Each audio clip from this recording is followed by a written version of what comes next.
Hello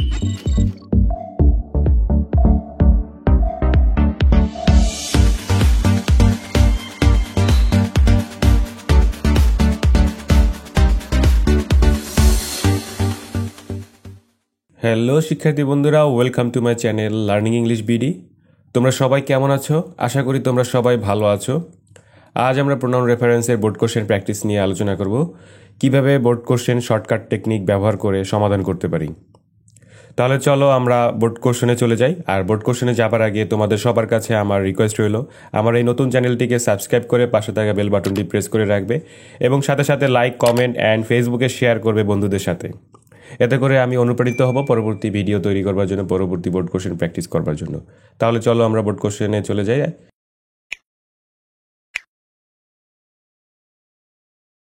আজকে আমরা যে বোর্ড কোশ্চেনটি করব সেটি হচ্ছে ঢাকা বোর্ড 2018, আর এটি হচ্ছে Jessore board, Sylhet board, Dinajpur board 2018-তে এসেছিল। আমাদের বোর্ড কোশ্চেনে দেওয়া থাকবে আইডেন্টিফাই দ্য আনক্লিয়ার প্রোনাউন। আমাদের বোর্ড কোশ্চেনটি এভাবে দেওয়া থাকবে, identify the unclear pronoun references in the following paragraph, so where rewrite the sentences so that all pronoun reference are clear. So আমাদের প্রশ্নটি নিচে দেওয়া আছে, আমরা পড়ে নেব।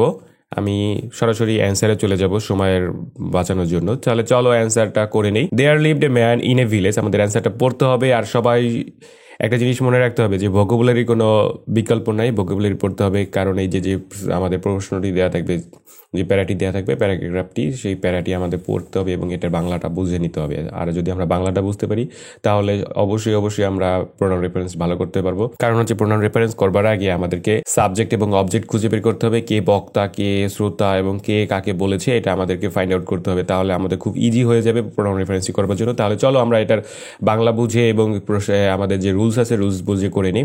আর তোমরা যারা এখনো রুলস করোনি, আমার ভিডিও আছে, তোমরা সেই ভিডিওটি দেখে নেবে যে রুলসের প্রোনাউন রেফারেন্সের উপরে রুলসটি আছে, তোমরা দেখে নেবে। সো দেয়ার লিভড, আমরা প্রশ্নটি করে ফেলি।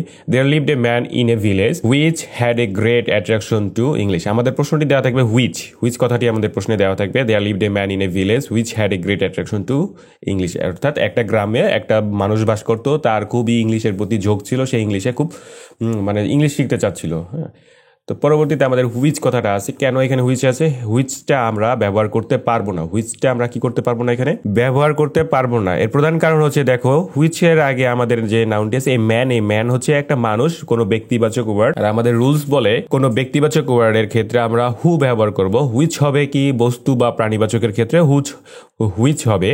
তো এখানে এ ম্যানকে নির্দেশ করতেছে, যার কারণে আমাদের এখানে কি হবে?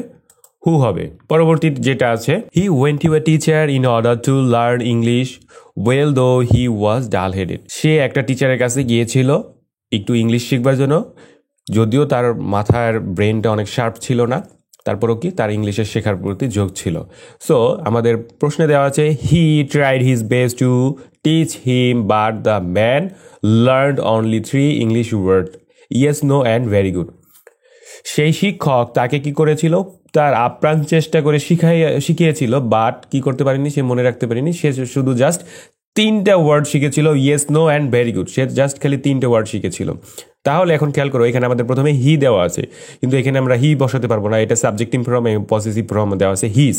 সো এখানে খেয়াল করো, একই জিনিসের আমাদের একটা সাবজেক্টিভ ফর্ম, একদম পজিটিভ ফর্ম। তো যেহেতু আমাদের পজিটিভ ফর্মের আগে আমাদের সাবজেক্টিভ ফর্মটাকে নাউন ভাবে বানাতে হবে। সো এখন খেয়াল করো, এই যে হিটা কাকে মিন করতেছে? টিচারকে মিন করতেছে। যেহেতু টিচারকে মিন করতেছে এবং এখানে হিজ কথাটা দেওয়া আছে, যার কারণে আমাদের এখানে একটা নাউন বসাতে হবে। সে নাউনটা হচ্ছে কি? The teacher. আমাদের এখানে এ টিচার আছে, কিন্তু যখন আমরা সেন্টেন্সে প্রথমে এখানে আসবো, যেহেতু নির্দিষ্ট করে বলা আছে, যার কারণে আমাদের এখানে কি করতে হবে? দ্য টিচার বসাতে হবে, ব্যবহার করতে হবে। সে পরবর্তীর যে বিষয়টা দেখো, পরবর্তী যে আমাদের প্রোনাউন রেফারেন্সটা করতে হবে, দেখো তাহলে পেয়ে গেলাম আমরা, the teacher tried his best to teach him but the man learned only 3 English words, yes, no and very good. So এখানে দেখো বাট কথাটা আছে এবং এখানে দা ম্যান আছে এবং এখানে কি আছে? হিম কথাটা আছে। সো আমরা জানি যে দুইটা নাউনের মাঝখানে বাট কথাতে ব্যবহার করতে হয়, অর্থাৎ দুইটা নাউনকে সংযুক্ত করবার জন্য বাট কথাটি ব্যবহার করতে হয়। বাট এটা কি নাউন ভাবে আছে? না, তাহলে এটা নাউন ভাবে নাই, কিন্তু এই যে দা ম্যান, এটা নাউন ভাবে আছে। সো আমাদের কি করতে হবে? এই ম্যানকেই যখন নির্দেশ করবে তখন বাট কথাটার আগেও একটা নাউন বসাতে হবে। সো এই ম্যানটাই আমাদের এখানে কি করতে হবে? দা ম্যান হিসেবে আবার বসে যাবে। যেমন ধরো হিমের পরিবর্তে আমাদের কি হয়ে যাবে এখন? The man but the man learned only 3 English words. So এই যে ম্যানটা কাকে বোঝানো হচ্ছে? He went to a teacher. এই হি এবং এই দ্য এ ম্যানকে, এই এ ম্যানকে পরবর্তীতে সে এখানে দ্য ম্যানটাতে পরিবর্তন হয়েছে, এবং এই যে ম্যান, এই ম্যানটা এবং এই ম্যানটা একই সাথে দুইটা নাউন এবং মাঝখানে বার্ড দ্বারা যুক্ত হয়েছে। তার কারণে খুব ইজিলি আমরা বুঝতে পারলাম যে দুইটা নাউনের মাঝখানে বার্ড বসাতে হবে, এবং এই বার্ডের আগে যদি প্রোনাউন রেফারেন্স থাকে তাহলে এখানে যে সেন্টেন্সটা আছে ওইটার আলোকে, ওইটার অনুসারে আমাদের করতে হবে। অনেক সময় আছে যে এইটাই হবে এমন তো কোনো প্রশ্ন নাই, আমাদের সেন্টেন্সটি পড়তে হবে, পড়ে আমাদের এখানে বসাতে হবে। ওকে, নেক্সট নাম্বার যে চলে যাই। Though the man did not know the meaning of it. Though the man did not know the meaning of it, এখানে দেখো আমাদের ইট কথাটি ব্যবহৃত হয়েছে। ইট কথাটি আমাদের প্রোনাউন রেফারেন্স হিসাবে ভুল আছে। আমাদের সঠিকটা হবে, দেখো ইয়েস, মানে ইংলিশ ওয়ার্ড দেখো এখানে আছে ইয়েস, নো, ভেরি গুডস। এখানে যে ইংলিশ ওয়ার্ডস কথাটি, তিনটাও ইংলিশ ওয়ার্ডস কথাটি ব্যবহৃত হয়েছে। এই তিনটার আলোকে আমাদের এই ইটটাকে চেঞ্জ করতে হবে। দেখো দো the man did not know the meaning of ইট, এই যে তিনটা ইংলিশ ওয়ার্ড ছিল, এই তিনটা ইংলিশ ওয়ার্ডের মিনিংটা কি সে জানতো না, যার কারণে আমাদের এখানে এই মিনিং তিনটা জানার না কারণে আমাদের এখানে কি আছে, ইট বসিয়েছে, কিন্তু আমাদের এখানে ইটটা হবে না। এখন আমাদের একটা রুলস আছে, সেই রুলসটা হচ্ছে এরকম, this, THIS this, THAT that, THESE this এবং THOSE দোজ, এগুলাকে বলা হয় কি ডেমনস্ট্রেটিভ প্রোনাউন। এগুলোকে বলা হয় কি ডেমনস্ট্রেটিভ প্রোনাউন। তোমরা এটা মুখস্থ করে রাখবে। এগুলো বক্তা এবং নাউনের মাঝে আপেক্ষিক দূরত্ব প্রকাশ করে। এটা কি করে? এগুলা বক্তা এবং নাউনের মাঝে আপেক্ষিক দূরত্ব প্রকাশ করে। এখন আরেকটা ভাবে বলা যায় যে কোনো কিছু হিয়ার, নিয়ার, এই ধরনের যে সিঙ্গুলার বোঝালে দিস, THIS দিস, এবং প্লুরাল বোঝালে দিস, THESE দিস বসাতে হবে। সো আমাদের খেয়াল করো, এই যে সেন্টেন্সটি আছে ইংলিশ ওয়ার্ডস, এখানে প্লুরাল ভাবে আছে, যার কারণে আমাদেরকে THESE দিস বসবে এবং দিস ওয়ার্ডস। তাহলে আমরা এটা বলতে পারি যে দো the man did not know the meaning of it, these words, so he used them frequently in his conversation, so he did not understand that little learning is a dangerous thing and very soon he would be a victim of it.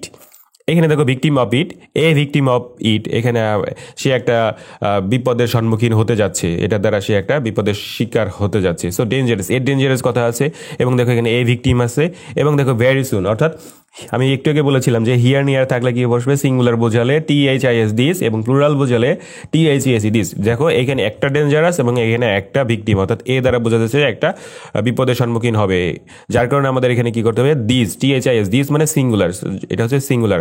আর আগেরটা ছিল কি আমাদের plural বুঝিয়েছিল, যার কারণে আমরা এখানে THESE this বসিয়েছি, this. এটার হবে দয়রিশি রস্যই জ, দিস, এবং এইটা হবে কি আমাদের দেখো দয়রিশি জ, দিস। দুইটার মিনিং এক এবং প্রোনাউন্সিয়েশনটাও এক, বাট আমাদের স্পেলিংটা আলাদা। সো আশা করি তোমরা সবাই বুঝতে পেরেছো। তোমরা সবাই যদি ভালো করে এটা করতে পারো, আশা করি তোমরা সবাই এটা বুঝতে পেরেছো, এবং তোমরা বাসায় বসে এটা বারে বারে প্র্যাকটিস করবে। আমি যেভাবে বুঝিয়েছি তোমরা এটা ধরে নেবে, এবং এখানে রুলসগুলো আমাদের খেয়াল করলে দেখতে পাবে যে আমাদের প্রথমে দেখো এই যে শুধু খালি এই দুইটা বাদে আর সবগুলো কিন্তু আমাদের রুলস অনুসারে চলে এসেছে। এই দুইটাও রুলস আছে, এটা হচ্ছে নাউনের রুলস।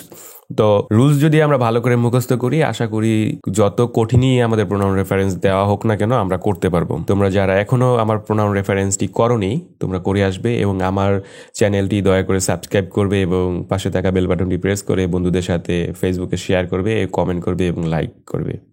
ধন্যবাদ সবাইকে, ভালো থাকবে।